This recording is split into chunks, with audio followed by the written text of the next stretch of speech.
ज़बान खुले मोहब्बत शहीद पढ़ुन अल्लाहुम्मा सल्ली अला सय्यिदिना मौलाना मुहम्मद व अला आलि सय्यिदिना मौलाना मुहम्मद अल्लाहुम्मा सल्ली अला सय्यिदिना मौलाना मुहम्मद व अला आलि सय्यिदिना मौलाना मुहम्मद बलगल उला बिकमालिही कशफत दुजा बिजमालिही हसनत जमीउ खिसालिही सल्लु अलैहि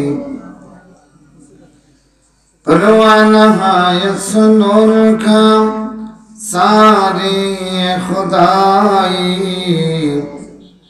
जो नूर खुदा दाद है रुखसार नबी का बलगल उला बिकमालिही कशफत दुजा बिजमालिही हसनत जमीउ खिसालिही सल्लल्लाहु अलैहि व आलिहि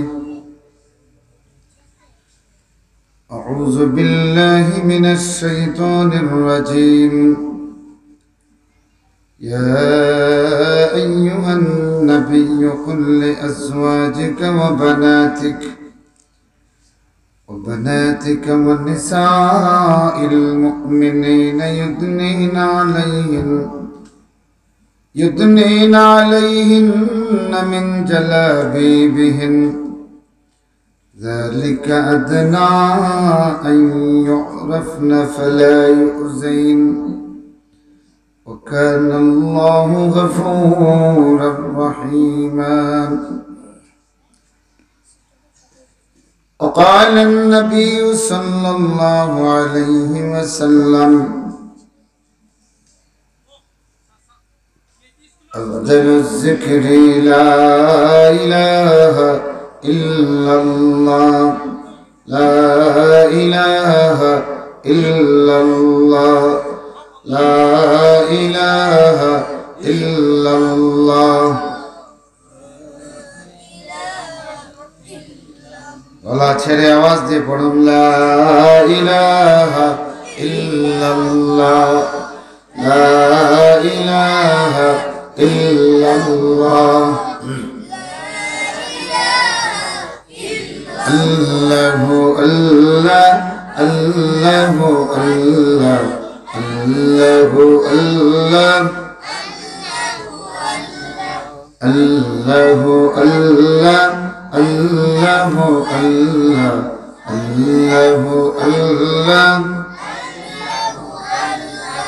हृदयेर জানালা খুলিয়ে খোল এসো আল্লাহর নামে তাসবিহ জপি মন আল্লাহর নামে তাসবিহ জপি মন আল্লাহু আল্লাহ अल्लाहु अल्लाह अल्लाहु अल्लाह अल्लाहु अल्लाह अल्लाहु अल्लाह अल्लाहु अल्लाह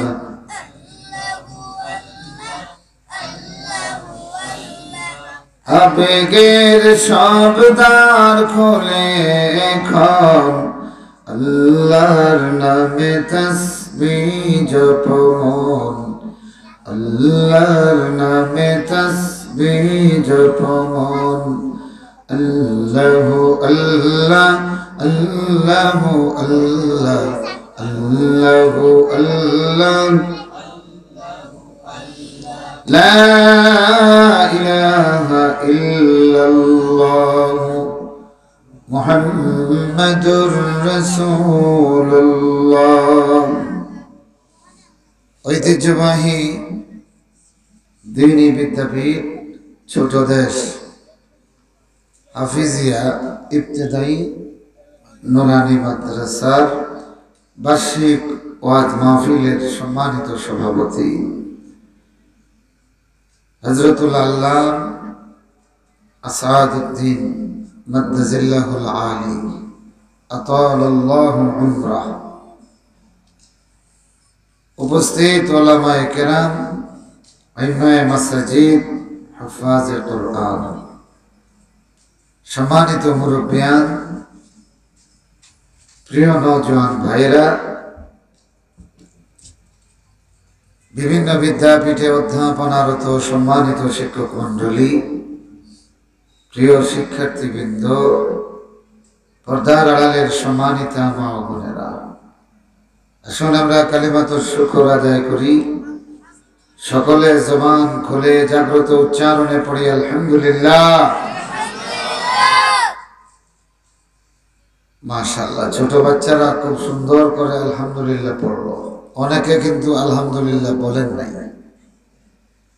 এটা খুব ভালো কাজ করেন নাই। যখন কোনো মুমিনকে বলা হয় যে আলহামদুলিল্লাহ পড়ো, তিনি যদি না পড়েন তাহলে তার মধ্যে নেফাকি তৈরি হয়। কেননা আল্লাহর প্রশংসার দিকে আহ্বান করার পরে যদি কেউ এটা না করে, তাইলে আল্লাহ রাব্বুল আলামিন এই বান্দার ব্যাপারে বলতেছেন, ইন্না আযাবি লাশাদীদ লাইন শাকারতুম লাযীদান্নাকুম ওয়া লাইন কাফারতুম ইন্না আযাবি লাশাদীদ। তো শরীয়তের একটা রায় হলো, কোনো আমলের ব্যাপারে যদি শাস্তির ধমক দেওয়া হয়, বর্জনকারীকে শাস্তির ধমক দেওয়া হয়, এই আমলটা ওয়াজিব। এই আমলটা কি? কোনো আমল ছেড়ে দানকারীকে যদি ধমক দেওয়া হয়, শাস্তির ভয় দেখানো হয়, তাহলে বোঝা গেল এই আমলটা যাকে বলা হয়েছে তার জন্য ওয়াজিব। তো আল্লাহর প্রতি আপনারা খুশি না বেজার? তো খুশি থাকলে আল্লাহর প্রশংসা কেন করবেন না? আল্লাহ পাক শিক্ষা দিচ্ছেন, বলো আলহামদুলিল্লাহ। কিন্তু আপনি যদি আল্লাহর প্রশংসায় নিজের ভাষায় আপনি বর্ণনা দেন, আপনার ভাষা সীমিত, আপনার কলমও সীমিত, আপনার কালিও সীমিত। এই সীমিত কলম, সীমিত কালি আর সীমিত ভাষা দিয়া সারা জীবন যদি আল্লাহর প্রশংসা করেন, শেষ হবে না। শেষ হবে? এই জন্য আল্লাহ পাক যেমন অসীম, তার প্রশংসার দাবিও রাখে অসীম। আল্লাহ পাক এই জন্য বান্দাকে বলতেছেন, ওয়াকুলিল হামদুলিল্লাহ।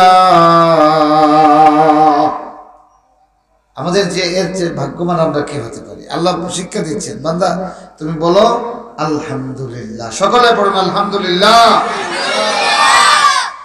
আমি আপনাদের সামনে সূরাতুল আহজাবের একটা আয়াতে কারিমা তিলাওয়াত করেছি। আল্লাহ চাহে তো এর আলোকে মুখতাসার কিছু কথা বলবো। আমার মুরব্বী, আপনাদের এলাকার কৃতি সন্তান, অনেক উলামায়ে কেরামের উস্তাদ, লক্ষ লক্ষ মানুষকে যিনি সারা জীবন ওয়াজ করেছেন, তো উনি টেলিফোনে দাওয়াতও দিয়েছেন, সাথে বলেছেন যে মহিলাদের বিষয়ে কিছু বলার। তো আমি তখন ওনার সঙ্গে যোগ করেছি যে এটা তো আপনার এলাকার মুরব্বী হলে হইতা। তারপরেও ওনার অনুরোধটাকে আদেশ হিসাবে নিয়ে আমি এই আয়াতে কারিমা তিলাওয়াত করেছি। মুআজ্জাজ হাজিরিন, সূরাতুল আহজাব 21 নম্বর পারায়, এটা মদিনায় অবতীর্ণ সূরাগুলির অন্তর্ভুক্ত। খন্দকের এক যুদ্ধ হয়েছিল। খন্দক, যারা মদিনায় গেছেন আপনারা জানেন, মসজিদে নববী থেকে পশ্চিম তো এইদিকে না, এখানে পশ্চিম এইদিকে। আচ্ছা, তো মসজিদে নববী থেকে ঠিক এই কোণা 1.5 থেকে 2.5 কিলোমিটার হবে। ওখানে একটা কালো পাথরের পাহাড় আছে, জাবালুস সালআ। এই পাহাড়ের পাদদেশ থেকে বনু হারেসার পল্লী 8 কিলোমিটার। রাসূলুল্লাহ সাল্লাল্লাহু আলাইহি সাল্লাম এই পাহাড়ের পাদদেশ থেকে বনু হারেসার পল্লী পর্যন্ত 10 হাত চওড়া আর 5 হাত গভীর পরিখা গর্ত খনন করেছিলেন। ফানিন নালানি, জিয়ার খাল নেই, মাতুন না, জিয়ার খাল নেই, পানির জন্য নয়, শত্রু ঠেকাবার জন্য। 10,000 সৈন্য বিভিন্ন গোত্রের, কুরাইশদের নেতৃত্বে ছিল 6,000, বনু গাতফান সহ আরো অন্যান্য কওমের নেতৃত্বে ছিল 4,000। মোট 10,000 পেশাদার যোদ্ধা একেবারে ওই পাহাড়ের পাদদেশে মদিনার মসজিদ থেকে 1.5 কিলোমিটার পশ্চিম এখানে এসে তারা তাঁবু গাড়ছে। বিশাল উন্মুক্ত প্রান্তর, এখনো গেলে কিছু কিছু এলাকা দেখা যায়, বেশিরভাগ এলাকাতে এখন শহর হয়ে গেছে। হ্যাঁ হ্যাঁ, একটা আছে, 7 কমান্ডার 7 মসজিদ আছে, সাবা মসজিদ একটা আছে শুধু। আচ্ছা, যাই হোক, তো এই যুদ্ধ ঠিক আগের বছর উহুদের যুদ্ধে যদিও তারা বিজয় দাবি করে, কিন্তু বিজয়ী হলে পরে যেটা হাসিল করার ছিল এটা হাসিল করতে পারে নাই। ইহুদিরা মক্কায় গিয়া তাদেরকে পরামর্শ দিল যে তোমরা গত বছর যে মাইর দিছ, মুসলমানরা এই মাইর খাইয়া পুষিয়া উঠার আগে যদি আরেকটা হামলা করতে পারবো, মদিনার মুহাম্মদ ইবনে আব্দুল্লাহর গভর্নমেন্ট পতন হয়ে যাবে। নাউজুবিল্লাহ, অত আসতে নাউজুবিল্লাহ, খুশি নি? ইহুদিরা এদের কাছে গিয়া ষড়যন্ত্রমূলকভাবে তাদেরকে ইনভাইট করেছে। রাসূলুল্লাহ সাল্লাল্লাহু আলাইহি ওয়াসাল্লাম 1500 সাহাবী নিয়া প্রতি 40 জনের জন্য 10 হাত, প্রতি 10 জনের জন্য 40 হাত, প্রতি 10 জন যোদ্ধার জন্য 40 হাত বন্টন করে দিলা। আর রাসূলুল্লাহ সাল্লাল্লাহু আলাইহি ওয়াসাল্লামে ওনার লাঠি দিয়া খত মানে চিহ্ন দিয়ে দিলেন। এই চিহ্নকে মাঝখানে রেখে দুই দিকে, ওদিকে 5 হাত ওদিকে 5 হাত গভীরতা, 5 হাত মানে 10 হাত চওড়া আর 5 হাত গভীর, পাথুরে জমিন। যারা গেছেন তো তারা জানেন এটা আমাদের বাংলাদেশের মতো নাকি, পাথুরে জমিন। তো প্রতি 10 জনের টিম করে দিছেন 40 হাত করে এরা গর্ত করবেন। এদিকে বিভিন্ন গোত্র একত্রিত হয়ে আসছে। হিজবুন মানে একটা দল আর আহজাব মানে অনেকগুলি দল। আরবের তৎকালীন সেই সময়ের বড় বড় গোত্রের পেশাদার যোদ্ধাদেরকে নিয়ে অনেকগুলি দল একত্রিত হয়ে হামলা করেছে। এই জন্য এই যুদ্ধকে আহজাবের যুদ্ধ বলা হয়। আর আল্লাহ পাক এই নামে কোরআন মাজিদে সূরার নামকরণ করেছেন, সূরাতুল আহজাব। এই কাফেরদের মদিনা উৎখাতের মহাজোট গঠন করেছিল। আহজাব মানে মহাজোট। তো কাফেররা মদিনা থেকে মুহাম্মদুর রাসূলুল্লাহকে উৎখাত করার জন্য মহাজোট গঠন করেছিল। আল্লাহ রাব্বুল আলামিন এই মহাজোটের নামে এই সূরার নামকরণ করেছেন। মুআজ্জাজ হাজিরিন, যাই হোক, এই যুদ্ধে আল্লাহ পাক এমন একটা বিজয় দিলেন, আল্লাহু আকবার।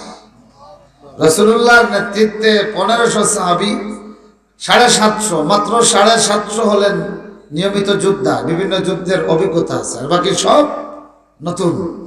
সুবহানাল্লাহ, সকলে কি বাকি সব নতুন, আর 750 মাত্র হলো নিয়মিত যোদ্ধা। এদিকে 10,000, এদিকে কয় হাজার? 10,000।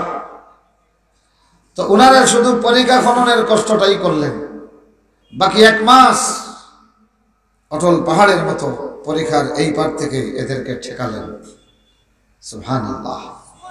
আমি সেদিকে আলোচনা যাচ্ছি না। আল্লাহ পাক বিজয় দিলেন, আলহামদুলিল্লাহ পড়েন।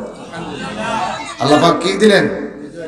একটা ঝড় আসলো, এক রাতের ঝড়ে সব লন্ডভন্ড। আল্লাহু আকবার বলেন, আল্লাহু আকবার বলেন। আর এই খন্দক খুঁড়তে গিয়ে একটা পাথর পাওয়া গেল। আখরাজাল্লাহু সাখরাতান বাইদাআন মুদাওয়ারাহ। ইবনে আবি হাতিম থেকে রিওয়ায়াত, বড় বড় সমস্ত মুফাসসিররা এই রিওয়ায়াতটি এনেছেন যে একটা সাদা পাথর বের হলো, গোল সাদা পাথর, কোনো অবস্থাতে এটা ভাঙা যাচ্ছে না। কেউ কেউ পরামর্শ দিল যে তাইলে এক কাজ করো, পাথরটা যখন এখানে হয় ডান দিকে নতুবা বাম দিকে ব্যাখ্যা করি নেই কি। সাহাবীরা বললেন যদি আল্লাহর রাসূল খত না দিতেন এই কাজ করতাম, আল্লাহর রাসূলের দেওয়া খত 1 ইঞ্চি এদিক সেদিক হবে না। রাসূলুল্লাহ সাহাবীরা আল্লাহ রাসূল যে কিভাবে ফলো করতেন, সুবহানাল্লাহ। রাসূলুল্লাহর এইরকম ফলোয়ার হতে পারবেন? রাসূলুল্লাহর এইরকম অনুসরণ করতে পারবেন? এইরকম অনুসরণ যারা করে তারাই সফলতার দ্বার প্রান্তে পৌঁছে ইনশাআল্লাহ। আমি এটা পড়ি আর বারবার চিন্তা করি রাসূলুল্লাহ সাল্লাল্লাহু আলাইহি ওয়াসাল্লামের সাহাবীরা কেমন ছিলেন। পরামর্শ দেওয়া হয়েছে ডান অথবা বাম দিকে, অসম্ভব। আল্লাহর রাসূলের লাঠির আগার খত এতে যদি মহাসমুদ্র হয়, সেই মহাসমুদ্র পানি দিয়ে যাব, আল্লাহর রাসূলের লাঠির চিহ্ন এদিক সেদিক হবে। তু কুজাও সুন্নতে আসহাব কুজা, তু কুজাও সুন্নতে আসহাব কুজা, বা মুহাম্মদ কাইবুদ নিসবতুরা।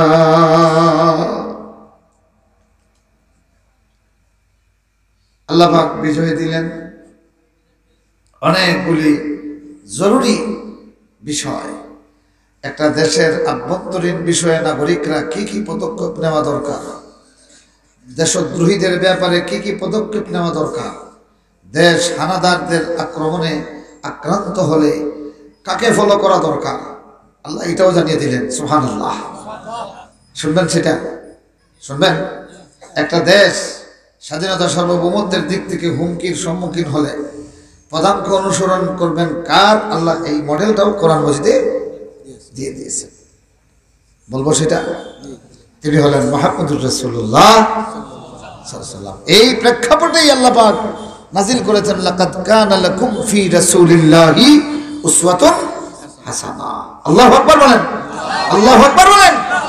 তাহলে বোঝা গেল এই সূরা আহজাব এমন একটি সূরা কিয়ামত পর্যন্ত तमाम পৃথিবীর স্বদেশ প্রেমিক, দেশপ্রেমিক, দেশের স্বাধীনতার সার্বভৌমত্ব হেফাজতকারী প্রতিটি নাগরিকের জন্য আল্লাহ পাক সবক দিয়েছেন যে দেশের স্বাধীনতা সার্বভৌমত্ব হেফাজত করতে হলে তোমাদের মডেল হলেন মুহাম্মদুর রাসূলুল্লাহ সাল্লাল্লাহু আলাইহি ওয়াসাল্লাম।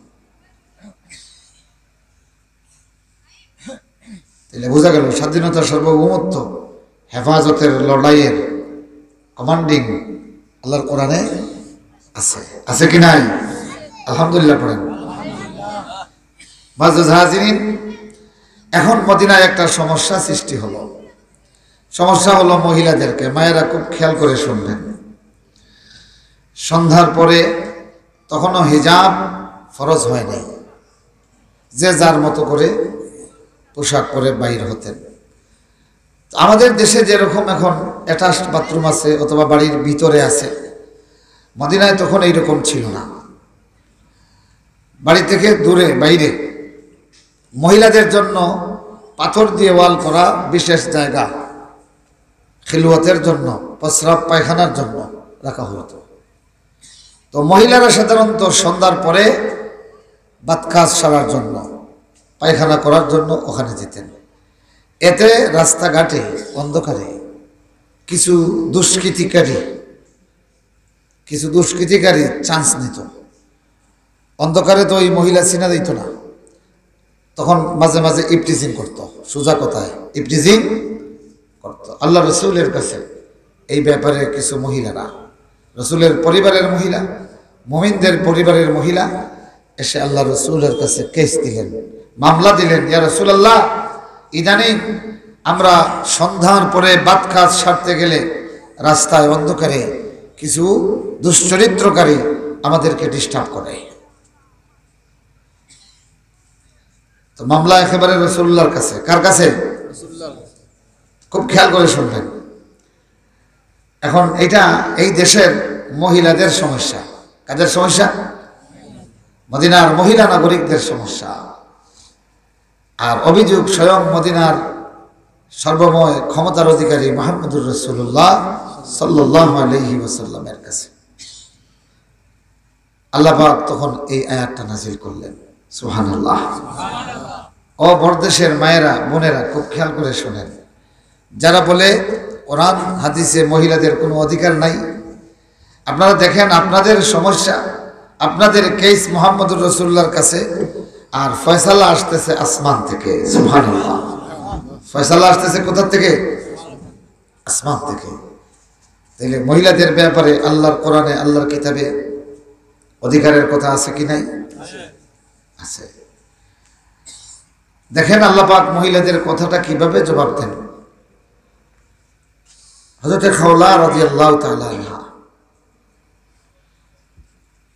একেবারে বৃদ্ধ বয়স, আর তখনও তার ছোট ছোট বাচ্চা আছে দুই একটা। বাবার বাড়িতেও থাকার জায়গা নাই, স্বামী তাকে তালাক জেহার করেছেন। জিহার, জিহার মানে হলো কোনো স্বামী যদি তার স্ত্রীকে হয় তুই আমার মা লাখান হারাম, তুই আমার বোনে লাখান হারাম, অথবা তোর তোর ফেট আমার মার ফেটও লাখান, এটারে জিহার বলা হয়। তো সেই সময়ে কোনো পুরুষ তার স্ত্রীরে জিহার করলে চিরতরে এই মহিলা হারাম হয়ে যেতেন, আর কোনো অবস্থাতে আর তার স্ত্রী থাকতো না।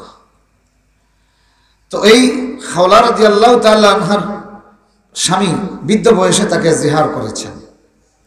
এই মহিলা আল্লাহ রাসূলের কাছে গিয়ে তার বক্তব্য পেশ করেছেন, ইয়া রাসূলুল্লাহ, এখন আমি যাব কোথায়? আমি যদি স্বামীর বাড়ি ছেড়ে যাই তাহলে আমার অসহায় পুত্রগুলি মাহীন, মাতৃহীন, সেবাহীন, এরা ধ্বংস হবে। এদিকে আমি বৃদ্ধ মহিলা, আমার কেউ বিয়েও করবে না, বাবার বাড়িতেও থাকার জায়গা নেই। ইয়া রাসূলুল্লাহ, আমি যাব কই? আল্লাহ রাসূল কোনো কথা বলেন নাই যে এই ব্যাপারে আমার কাছে কোনো বিধান নাজিল হয় নাই। তার মানে ওই আগের থেকে যে বিধান আছে চিরতরে হারাম, বুঝতেছেন তো? রাসূলুল্লাহ বলেন যে এই ব্যাপারে আমার কাছে কোনো কিছু নাজিল হয় নাই। মহিলা আবার বললেন, শেষ পর্যন্ত রাসূলুল্লাহ বললেন, দেখো যে আমার কাছে কোনো ওহী নাই, আমি তোমাকে কি ফয়সালা দেব? আমি তো নবী, আমি মুহাম্মদুর রাসূলুল্লাহ, আল্লাহর ফয়সালা ছাড়া এই ব্যাপারে কোনো ফয়সালা আমি দিব না। মহিলা আল্লাহ রাসূলের ঘর থেকে বের হইয়া একবার মাত্র আকাশের দিকে তাকাইয়া বললেন, আল্লাহ, তাইলে আমার ফয়সালাটা কে দিবে? তোমার নবীর দরবারে নবুয়ত থেকে আমি খালি হাতে বিদায় হয়ে যাচ্ছি, মাওলা, আমার দিকে এখন কে দেখবে? আল্লাহ রাব্বুল আলামিন সূরা মুজাদালা নাযিল করে বললেন, قد سمع الله قول التي تجادلك في زوجها الله أكبر الله يسمع تحاوركما আল্লাহ বলেন قد سمع الله, একটু আগে আল্লাহ শুনেছেন। সুবহানাল্লাহ, মানে একটু আগে কথাবার্তা হয়েছে না, ইতিমধ্যে আল্লাহ শুনতে পেয়েছেন। قول التي تجادلك في زوجها, ও নবী, যে মহিলা তার স্বামীর জিহারের ব্যাপারে আপনার সঙ্গে বারবার অভিযোগ করছিল, এই মহিলার কথা আল্লাহ ইতিমধ্যে শুনতে পেয়েছে। আল্লাহু আকবার। আল্লাহু ইয়াসমাউ তাহাউরাকুমা, আল্লাহ পাক তোমাদের দুইজন নবী আর খাওলা, তোমাদের দুইজনের কথাবার্তা আল্লাহ পাক শুনতেছেন। সুবহানাল্লাহ। ও মাগুলি বোনগুলি, আল্লাহর কোরআন এবং আল্লাহ তোমাদের বক্তব্যের কেমন জবাব দেয়? কোন পুরুষের ব্যাপারে আল্লাহ কিন্তু এইটা বলেন নাই। আল্লাহ পাক জমিনে মহিলা তার অধিকার নিয়ে রাসূলের সঙ্গে মামলা দেয়, আল্লাহর আজিম থেকে বলেন আমি শুনতে পেয়েছি। জিহারের বিধান আল্লাহ দিয়ে দিলেন যে কাফারা দিলে এখন আর স্ত্রী হালাল, কাফারা দিলে কি স্ত্রী হালাল হয়ে গেল। সুবহানাল্লাহ পড়েন।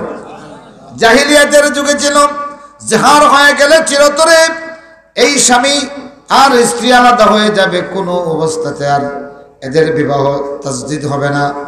আল্লাহ রাব্বুল আলামিন বিধান নাযিল করে দিয়ে দিলেন যে জিহার হলে পরে এই জিনিস কাফারা দিয়ে দিলে ওই স্ত্রী তোমার জন্য হালাল। সুবহানাল্লাহ। সুতরাং আল্লাহর কোরআনে মহিলাদের অধিকারের কথা আছে কি নাই? ছেলে কোন আছে কি নাই? মদিনার মহিলারা আল্লাহর রাসূল সাল্লাল্লাহু আলাইহি ওয়াসাল্লামকে অভিযোগ করলেন। আল্লাহর রাসূল সাল্লাল্লাহু আলাইহি ওয়াসাল্লাম অপেক্ষায় থাকলেন। আল্লাহ রাব্বুল আলামিন সূরা আযাবের এই 59 নম্বর আয়াত নাযিল করে দিলেন, ইয়া আইয়ুহান নাবিয়্যু কুল লিআজওয়াজিকা ওয়া বানাতিকা ওয়া নিসাইল মুমিনিন। সুবহানাল্লাহ পড়েন, সুবহানাল্লাহ। মহিলাদের কেস সমাধান পেশ করলেন কে? চিল্লায়ে বলেন কে? আল্লাহ। ইয়া আইয়ুহান নাবিয়্যু কুল লিআজওয়াজিকা ওয়া বানাতিকা ওয়া নিসাইল মুমিনিন ইউদনিনা আলাইহিন্না মিন জালাবিবিহিন। আচ্ছা বলেন, আপনারা আপনার রাস্তা দিয়ে যাচ্ছেন, আপনার হাত থেকে আপনার মূল্যবান কোনো জিনিস যদি রাস্তায় পড়ে যায়, অথবা কোনো সুরে জাফটা দিছে, কিন্তু জাফটা দিয়ে আপনার মানিব্যাগ, আপনার সোনার চেইন নিতে পারে নাই, রাস্তায় পড়ে গেছে, এমত অবস্থায় আগে আপনি ওই মানিব্যাগ উঠাইবেন, ওই চেন উঠাবেন, না আগে সুরের পিছনে দৌড়িবেন? আচ্ছা, তিনজন পাওয়া গেছে। আর বাকি এরা কিতা কর্তা ওখান চিন্তা করতে করতে সুরও যাইব কি মানিব্যাগ কথা বুঝছেন না? আপনি বিয়ানীবাজার যাচ্ছেন, ভিড়ের মধ্যে এক সুরে জাফটা দিছে, জাফটা দিয়া আপনার মানিব্যাগটা নিতে পারছে না, পড়ে গেছে, আর হে তুলিয়া দিছে দৌড়। এখন আপনি সুরে আগে দৌড়াইবা না আগে মানিব্যাগকে তুলবা? কথা কই না? আগে কিতা করবা? আপনার সম্পদ যেটা আগে উপরে। সুবহানাল্লাহ, সুবহানাল্লাহ। তো মহিলারা অভিযোগ করলো, ইয়া রাসূলুল্লাহ, আমাদেরকে দুষ্টরা ইফতিজিং করে। আল্লাহ পাক বিধান দিলেন, আগে সুর দৌড়ানি নয়, সুরে যেটা জাফটা মারছে আগে ওটা তুলো। সুবহানাল্লাহ, সুবহানাল্লাহ পড়েন। আল্লাহু আকবার, আল্লাহু আকবার। আল্লাহর বিধান, আল্লাহু আকবার, সুবহানাল্লাহি ওয়া বিহামদিহি। আমার ভাইরা, আল্লাহ বললেন, নবীজি কুল লিআজওয়াজিকা ওয়া বানাতিকা ওয়া নিসাইল মুমিনিনা ইউদনিনা জালাবিবিহিন। ও নবীজি, আপনার স্ত্রীগণ, আপনার কন্যাগণ, মুমিনদের স্ত্রী আর কন্যাদেরকে আপনি নির্দেশ করে দিন, এরা ঘর থেকে যখন প্রয়োজনে বের হবে তাদের জিলবাব, মোটা চাদর তাদের গায়ে জড়াইয়া নেয়। সুবহানাল্লাহ, সুবহানাল্লাহ। ওই যে সুরে জাফটা মারলে আগে যেটা নিতে পারছে না ওটা তুলেন না নি? তো আল্লাহ রাব্বুল আলামিন এখন কয় না, আগে তোমার সৌন্দর্য ঢাকো, সূরায় জাফটা মারছে নিতে পারে নাই, আগে তোমার নিজের সৌন্দর্য, নিজের সম্পদের হেফাজত করো। সুবহানাল্লাহ। ও নবীজি, আপনার স্ত্রীগণ, আপনার কন্যাগণ, মুমিনের স্ত্রী মুমিনের কন্যাগণকে আপনি নির্দেশ দিয়ে দিন, তারা বের হলে পরে গায়ে যেন তাদের মোটা চাদর খানা জড়াইয়া দেয়।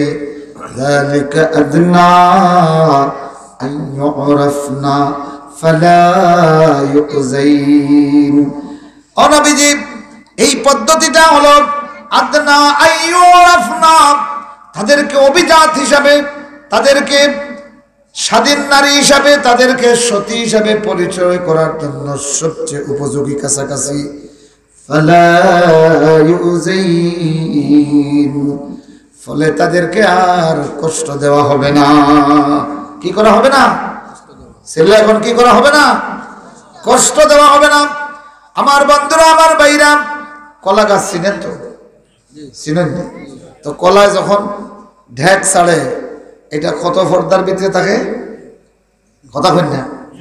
আমি একদিন কলা গাছের দিকে তাকাইলাম, আর যত পোকা মাকড় দেখলাম চতুর্দিকে, তখন হইলাম রে খোলার থুর, আল্লাহ পাকে যদি তোরে সুলাইল বানাইতা, তে তুই কত খান্দা খান দিলে এখানে, আল্লাহ আমার পর্দার ভিতরে ঢুকাও, মাথেন না?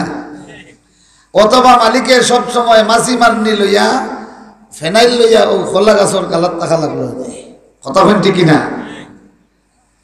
মনে মনে কইলাম রে ও খোলাছড়ি, যদি আল্লাহ পাকে তোরে আমরা দেশের আধুনিক প্রগতিশীল এই সিনাল বেটিন তোলা খান বানাইলেই থা, তাইলে কত খান্দা খান দিলেন, কইলেন ও মালিক রে ডোল দিয়া মাছি মাররা লইয়া আমারে নো খাইলেইরা।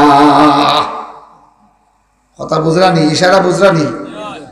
আমার বন্ধুরা, আমার ভাইরা, আল্লাহ রাব্বুল আলামিন এবার বিধান দিলেন, যালিকা আদনা আইয়ুরাফনা ফালা ইউযাইন। হ্যাঁ, শওকত আলী সাহেব ইন্তেকাল করছেন, তান মাগফিরাতুল লাগি 150 টাকা ফাটাই নিয়েছে। আল্লাহ কবুল করো, মঞ্জুর করো, আমিন ইয়া রাব্বাল আলামিন। আল্লাহ পাক ইফটিজিংয়ের প্রতিরোধে বিধান দিলেন জিলবাব। বিধান দিলেন কি? জিলবাব। হয় না, নাম কি তা? জিলবাব।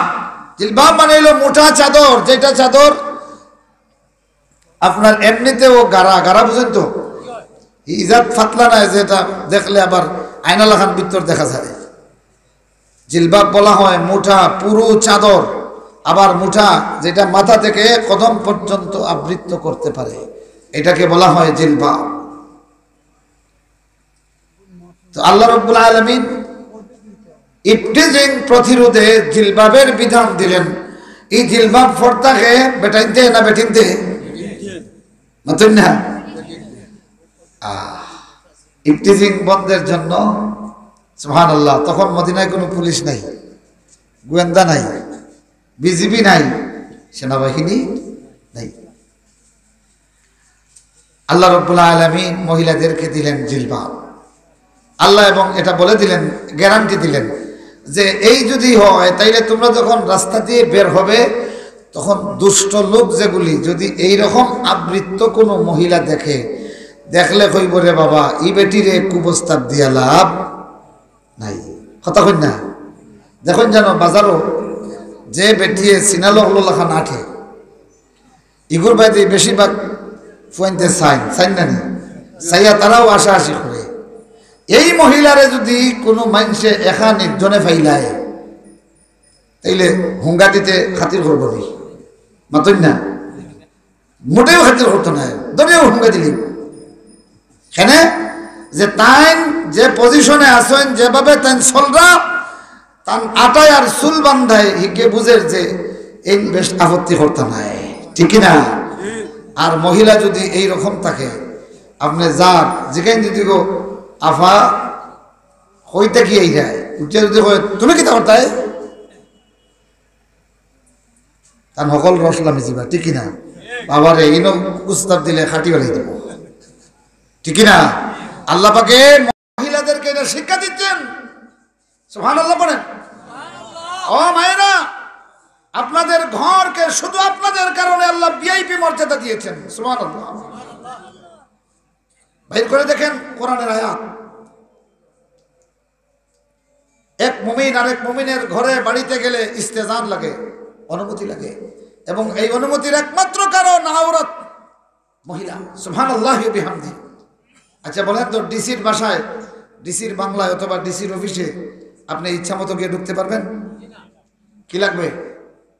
কথা বলেন, কি লাগবে? অনুমতি লাগবে, পারমিশন লাগবে।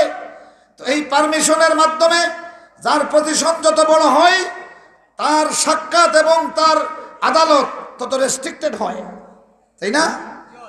আমার বন্ধুরা, ডিসির বাংলায় এবং ডিসির ভাষায় ডিসির সাক্ষাৎ যদি অনুমতি হওয়ার কারণে ডিসিকে ভিআইপি হিসাবে অগ্রাধিকার দেওয়া হয়, আল্লাহ রাব্বুল আলামিন দুনিয়ার প্রতিটি মুমিনের ঘরকে ভিআইপি মর্যাদা দিয়েছেন। এর কারণ হলো তার ঘরের ভিতরে তার মহিলারা আছে। মহিলাদের কারণে আল্লাহ রাব্বুল আলামিন মুমিনের ঘরকে ভিআইপি মর্যাদা দিয়েছেন। সুবহানাল্লাহ। জনাব বাহাদুর আলী সাহেব 500 টাকা আল্লাহ কবুল করো, মঞ্জুর করো, আমিন বলেন। আল্লাহ রাব্বুল আলামিন বলেন, যালিকা আদনা আন ইউরাফনা। এইভাবে পর্দা করিয়া যদি জিলবাব পরিয়া তোমরা বের হও, তাইলে তাদেরকে পরিচয় করার ক্ষেত্রে কি হিসাবে? সতী মহিলা, স্বাধীন মহিলা, কৃতদাসী নয়, অথবা রাস্তার বেশ্যা মহিলা নয়, চরিত্রবান মহিলা, অভিজাত মহিলা হিসেবে পরিচয় করার জন্য এটা সবচেয়ে কাছাকাছি। ফলে তাদেরকে রাস্তাঘাটে আর উত্ত্যক্ত করা হবে না, ইফটিজিং করা হবে না। আল্লাহু আকবার। আমার বন্ধুরা, আমার ভাইরা, ও দুনিয়ার কৃষকগুলি, ও দুনিয়ার শ্রমিক মজুরগুলি, ও দুনিয়ার কাঙ্গাল মানুষগুলি, তোমার ক্ষেতের মাঠে যখন ফসল শূন্য হয়ে যায়, কাঙ্গালের মতো আল্লাহর আসমানের পানির দিকে তাকাও। আসমান থেকে পানি নাজিল হলে তুমি বুঝো তোমার জমিনে তখন ফসল হবে। ও ভাইরা আমার, এই জমিনে যখন মানুষের সমস্যা সৃষ্টি হয়, যত আইনি সমস্যা হয়, আল্লাহ পাক তার পানি নাজিল করিয়া মহিলাদের জন্য চাদরের বিধান দিয়েছেন। ও মাগুলি বোনগুলি, শুধুমাত্র তোমরা আল্লাহর ফয়সালা মোতাবেক বাড়ি থেকে বের হওয়ার ক্ষেত্রে আল্লাহ নাজাইজ করেন নাই। বাড়ি থেকে প্রয়োজনে বের হতে পারবে, তবে আল্লাহর দেওয়া চাদর তোমার গায়ে জড়াইয়া নাও। আমার আল্লাহ ওয়ারেন্টি দিয়েছেন, রাস্তাঘাটে যত নজর তোমার দিকে যাবে, সবগুলি নজরকে আল্লাহ পাক সম্মানিত বানাইয়া দিবে, তোমার প্রতি ইজ্জত এবং সম্মানজনক ভাবে বাড়াইয়া দিবে, তোমাকে দুশ্চরিত্র মনে করবে না। এই গ্যারান্টি কে দিয়েছেন? আমার বন্ধুরা, রাসূলুল্লাহর কোনো পুলিশ ছিল না, কোনো গুন্ডা ছিল না। আল্লাহ নবী শুধু এই আয়াতখানা শোনাইয়া দিলেন, পরের দিন থেকে মদিনার ইতিহাসে ইফটিজিং বন্ধ হয়ে গেল। আল্লাহ রাসূল 10 বছর শাসন করেছেন, আর কোনোদিন মদিনার রাস্তাঘাটে রাতে অন্ধকারে মহিলাদেরকে ইফটিজিং করা হয় না। তো যেই জিনিস পুলিশ ছাড়া হবে, সেই আল্লাহর ফয়সালা। আল্লাহর পানি না হলে যেমনি ফসলে গাছ হয় না, আল্লাহর পানি না হলে তেমনি মানুষের সমাজ ঠিক হয় না।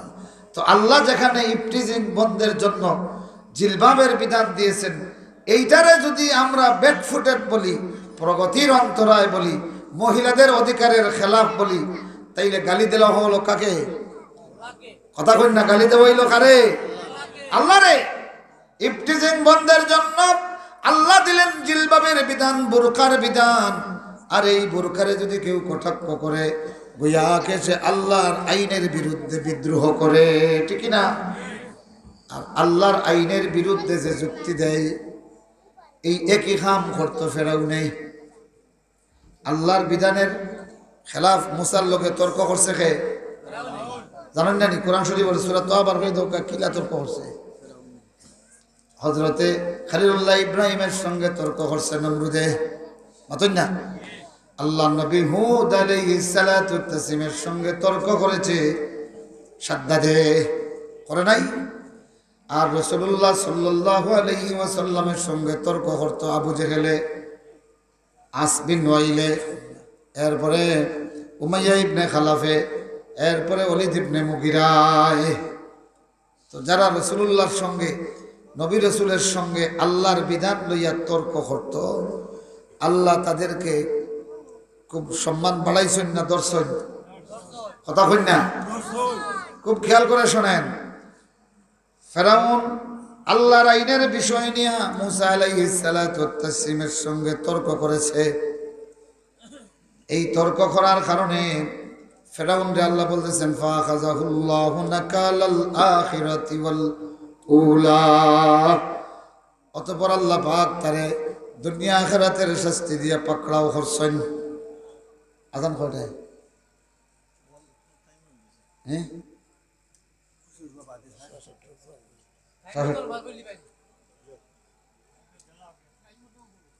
আমার তো হইলা 7:30টায় আজান দিবা।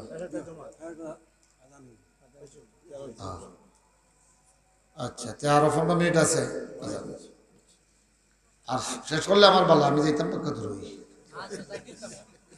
জি, আমি খালি ঘুরে বেড়াচ্ছি, কেউ যদি একটা লোকমা দিলেন, আজানোর টাইম গেছে, তো আমি শেষ করলাম। ঠেকাই দিয়েছেন আমার, আপনারা সাবে হয়ে আছে আপনার 7:30টা পর্যন্ত। চলক কি তখন? হ্যাঁ না, বাদ দিলেই তো আমি ঠেঙ্গা ঠেঙ্গা ওয়াজ, খালি মিঠা মিঠা ওয়াজে হইতো না, সাবার ঠেঙ্গা ওয়াজ লাগে। আল্লাহ পাকে এই জন্য খালি মিঠা ফল দিছেন না, খেরালাও দিছেন, নাইলে ডায়াবেটিসের লাও হল মরিয়া সাপ হয়ে গেল। কথা কই না? আল্লাহ পাকের ওয়াজের মধ্যে ঠেঙ্গা মিটার হত্যা আছে না নি? দয়টা না হইলে ব্যালেন্স হবে না। আমরার কাছে টক লাগতেছে, কিন্তু আল্লাহ পাক এই যে পর্দার বিধানটা দিলেন, আপনারা বলেন যে বুদ্ধিজীবী না এই সমস্ত বোরখাকে কটাক্ষ করে আর পর্দার বিধান দিয়ে ইসলামকে কটাক্ষ করে। এখন এই যে আলোচনা করলাম, বোরখার বিধানটা আল্লাহ নাজিল করেছেন মহিলাদের অধিকার বাস্তবায়ন না মহিলাদেরকে কষ্ট দেওয়া, কোনটা? তাদেরকে কষ্ট মুক্ত করা, ইফটিজিং বন্ধ করার জন্য আল্লাহ পাক এই বিধান দিয়েছেন। সুবহানাল্লাহ, সুবহানাল্লাহি ওয়া বিহামদিহি। আমার ভাইরা, আমার মাগুলি বোনগুলি, তুমি 20,000 টাকা দিয়া হেলেঙ্গা বেলেঙ্গার এই যে কিরণওয়ালা আর এখন নয়া কিতাব আর হইছে জানি না 10,000 20,000 টাকা দিয়ে এগুলা কিনিয়া তোমার সৌন্দর্যের মানুষের সামনে প্রকাশ করো। আমার ভাইরা, এখন বাংলাদেশে পুরুষে ইফটিজিং এর চেয়ে মহিলায় ইফটিজিং করে পুরুষরা বেশি।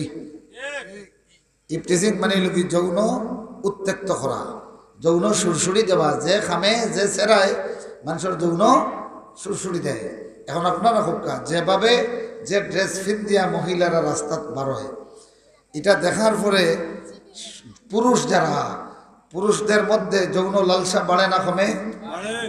খালা খালা বেটিনতে যে ড্রেস পিন্ধন উচ্চন্নি আন্দাজেদ করলা এলা, কিন্তু ড্রেস পরার কারণে বেটায় বুড়া বেটায়ও তাই ভাই চায় সাইয়া হয় বাহতে বাপ যৌবন, তাহলে ওলায় বিয়া করে দিলেন।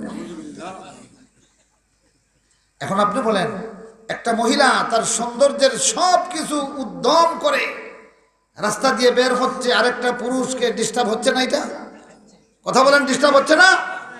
তাইলে এখন দোকানে যান, দোকানে গেলে দেখবেন যুবতী মহিলাদের একেবারে বুক টুক বাহির করিয়া শাড়ি কিভাবে ফিট দিলে কিভাবে আঘাতি দেওয়া যাইব ছবি বানাইয়া দিছেনি। ই বেটির ভাই চাইলে পুরুষের কিতা মনে হয়? আচ্ছা মূর্তি তাহকা, কিন্তু এগুলো চাইলে পুরুষের কি মনে হয়? যৌন সুরসুরি আসে না? কথা বলেন, আসে না? এটাও তো পুরুষ ইফটিজিং হচ্ছে, ঠিক না? অ্যাডভার্টাইজ, মশলার অ্যাডভার্টাইজ দিছে, মশলার অ্যাডভার্টাইজ, সোয়াবিন তেল নাইলে কাঁচামরিচ নাইলে ঝালমরিচ যেগুলি হোক, হ্যাঁ, বেটির বাগাগাত্তি দেওয়া কাপড় দেখছেন নি? আখতার চোখ যাওয়ার বাদে কিতা মনে হয়? নাউজুবিল্লাহ কইতা নানি? এগুলা কি ইফটিজিং নয়?